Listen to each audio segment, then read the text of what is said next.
Just finished up one of our heavy work days, what we are typically our Wednesday practice, and it's good to see a lot of our guys have gotten healthier. Probably the only one of our players that has had a difficult time returning from injury is Tony Brooks James. But aside from that, we feel that the guys that had been nicked up during the course of the season will be able to play for us on Monday night, or Monday afternoon, I should say. A couple guys went down with the flu or whatnot, but nothing serious, nothing that we feel is going to hold them back from game day.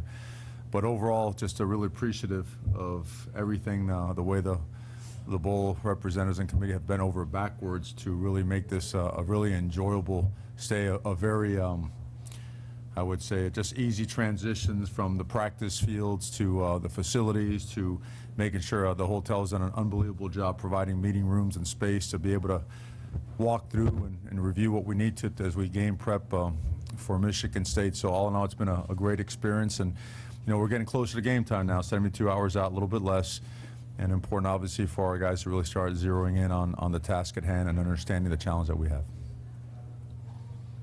All right, we'll open it up for questions. Just state your affiliate and your name and fire away.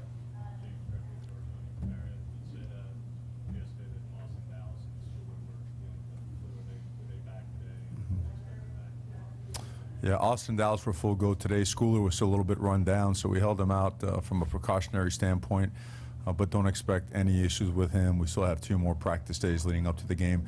We expect Brendan to be back full go by tomorrow. Mario, when did Justin tell you he was coming back, and what was your reaction? That's top secret now.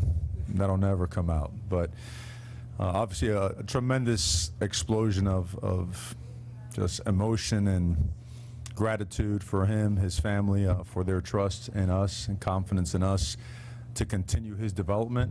And he has set some really high goals and expectations and standards for himself, and it's our obligation to make sure that he achieves that, he reaches those expectations. And a big part of it is, of course, his teammates, in the program and everything he grew up loving and believing in. So but in terms of the actual date, like when I knew, I apologize for that one. I can't let that one out. But it was totally his decision. We provide information, and just proud of him for just doing what he feels is the best for him and for his future. Mario, when you talk about his improvement, where do you see that needs to go within the college ranks within another year? I think what every quarterback has to do. Every quarterback will always want to continue just having a full grasp and understanding of everything that's done on offense. By the time a quarterback's a senior, you want to be like an offensive coordinator where he could call it himself, and he's fastly approaching that. As it relates to, we've talked about it before, the way he can handle and manage and turn protections, the way he understands when we are or not in an advantage run or a protection that's a little bit short of what it needs to be able to have a successful play. I think he's done a great job of communicating with us what he likes against particular coverages. So all that, I think, is continuing to get better and better. He's also continuing to step up as a leader, which I know it's something that every quarterback, it's essential for a guy to be able to lead the room. He's doing a great job with that as well. So we want to, we want to keep also enhancing the supporting cast. The ability to develop more playmakers around him, to be able always to protect him better, but to challenge him, really, to challenge him to be able to do everything the great ones can do, and we feel he's well on his way there. I know you want to do the best for the players, for themselves and for their families, but how significant is that, having that much time, knowing that he's going to come back? I guess that gives a lot of unsettled, what could have been unsettled news for the coaching staff to know that he's going to be back. No, it's tremendous news, right? Without question, you arguably one of the best players in America, is coming back for a senior season, and a guy, even more importantly, it's a guy that doesn't just feel he's arrived. It's a guy that he prides himself on improvement. He prides himself on getting himself and those around him better, and knowing that he is coming back intact with, I believe, we return all 11, or could return all 11 starters on offense. It's something that you always strive for, right? You always want to stack and layer your program from a recruiting standpoint, a personnel acquisition standpoint, where you could have a junior and senior laden offense and defense. And now we have that opportunity. And so it really bodes well for him, for us, for the offense, for the team, for the future of the program. A lot of things really falling into place with that announcement. And, you know, I think saying that we're thrilled is the understatement of the year.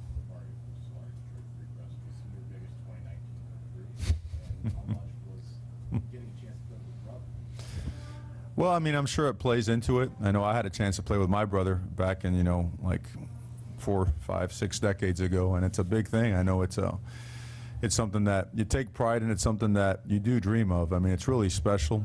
But you know, it's something that I'm sure there's a lot of factors that go into his decision. And, you know, you're talking about a super high IQ guy, you know, a guy that, you know, magna cum laude, Mensa type of guy. He is that. And so plenty of went into his thought process and very analytical. And so, you know, I don't know if I answered the question, but I think, you know, which direction I'm kind of heading the thing. We're pretty fired up. Matt Tyler, AWBA, bringing in the recruiting class, best in working history in the Pac-12. To what degree do you view this game against such a good defense, overall great program? To what degree do you view it as a way to show these recruits exactly how you're supposed to execute? Well, I mean, we're fired up about that because honestly, that needs to be the expectation at Oregon. You know, one of those classes is fine, but you need to put 2 and 3 and 4 together to make the team what you want it to be. And that was a lot of times at the previous place I worked at, people often ask, so what's the secret sauce? Well, the secret sauce was stacking 6 #1 classes in a row together. You know, it makes yourself a different team. But I think that the recruiting season is a little bit different. It's completely apart, I should say, from the regular season and postseason play. I think that this game has absolutely everything to do with our team and our culture.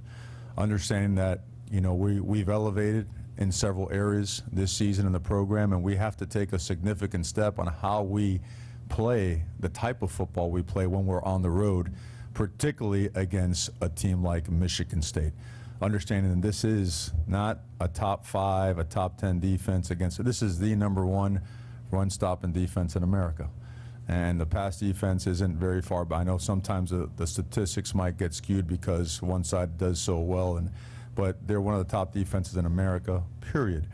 And by far one of the most physical teams you'll see on tape. So this, the game itself, as opposed to the recruiting side of it, this in itself is its own entity. This is something that, you know, we have to show that we are capable of going on the road against an opponent like Michigan State and playing the brand of football that we want to play and be the type of program that we want to be. Mario, Matt, you mentioned the run defense. When you watch the film, what have you seen that allows it to be so consistent? Well, they do everything that a top run stopping defense has to do. #1, they're big and physical up front. And what I mean by that is they play with great pad level. They play with a flat back and get their hands inside, and they knock you back. They don't allow guys to get pushed on their defensive linemen. Partly that is personnel. The other part is just great coaching and technique. The second part is those linebackers are experienced, well-coached guys that are also physical. I mean, their footwork and the way they mirror the back, they're almost simultaneous in terms of the way they react along with the back's footwork. They literally mirror the back, his track, his angle. So they get downhill in a hurry. They're taking you off of double teams quickly.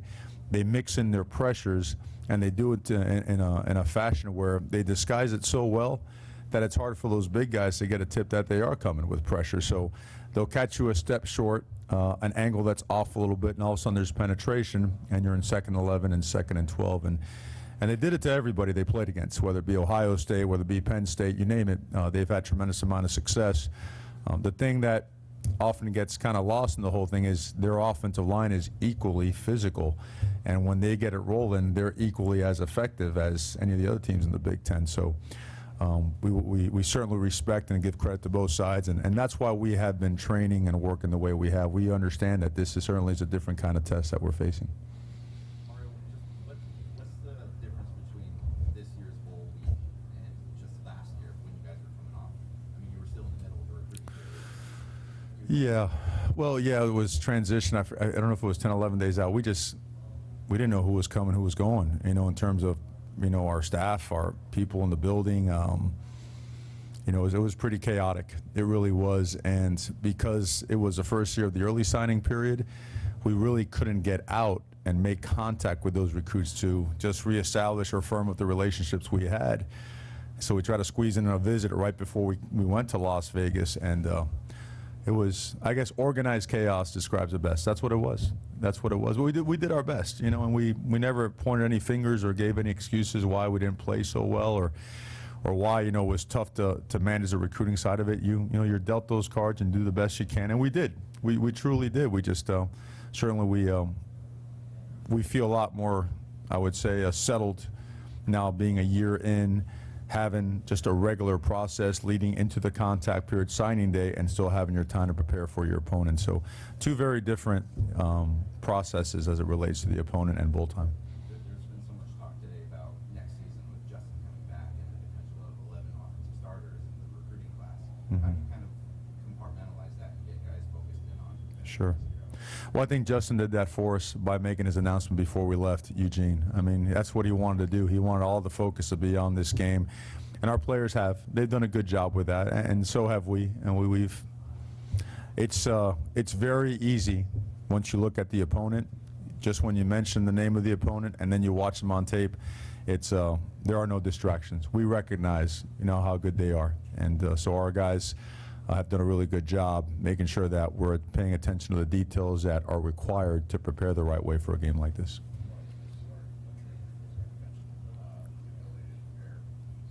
How much is your familiarity from a couple years ago with scouting and preparing for the state obvious history with March and everything? How much has that helped maybe in the last couple of weeks? I mean, there's some carryover, but a different personnel, right?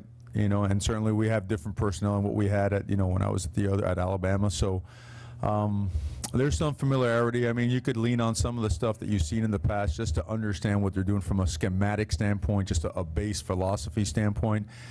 And just like they have, we have so much time now to watch film that you're able to go back 2 and 3 years and just see where the overlaps are, to see if it's a consistent theme schematically, a consistent theme philosophically, and there's some carryover, but I don't think it's a game changer or a deal breaker as it relates to game planning them for this year.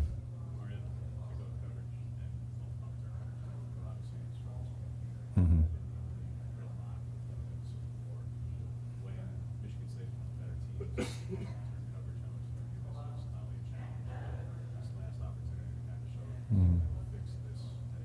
Talk about kickoff coverage and punt coverage, without a doubt, and it all starts with ball placement. I'm a big believer in that, and we have been very inconsistent in how we place the ball and how we kick it. Now, we still stand by our guys. I don't ever want to come up at a press conference and say, hey, this guy's doing poorly or that guy's not doing his job. It's not what I'm saying at all. But we work at it together. The ball has to be placed better, and we have to be more physical in the way we attack the point of attack. So it's been a huge point of emphasis. We recognize it. Our return game was certainly better than our coverage teams, and it's a little bit of both the ball placement and the actual coverage teams themselves. With a couple guys back healthy, we expect to do a better job and recognize that these guys are really good at what they do. This being the last game for all seniors, obviously, but for y'all in particular, can you speak a little bit?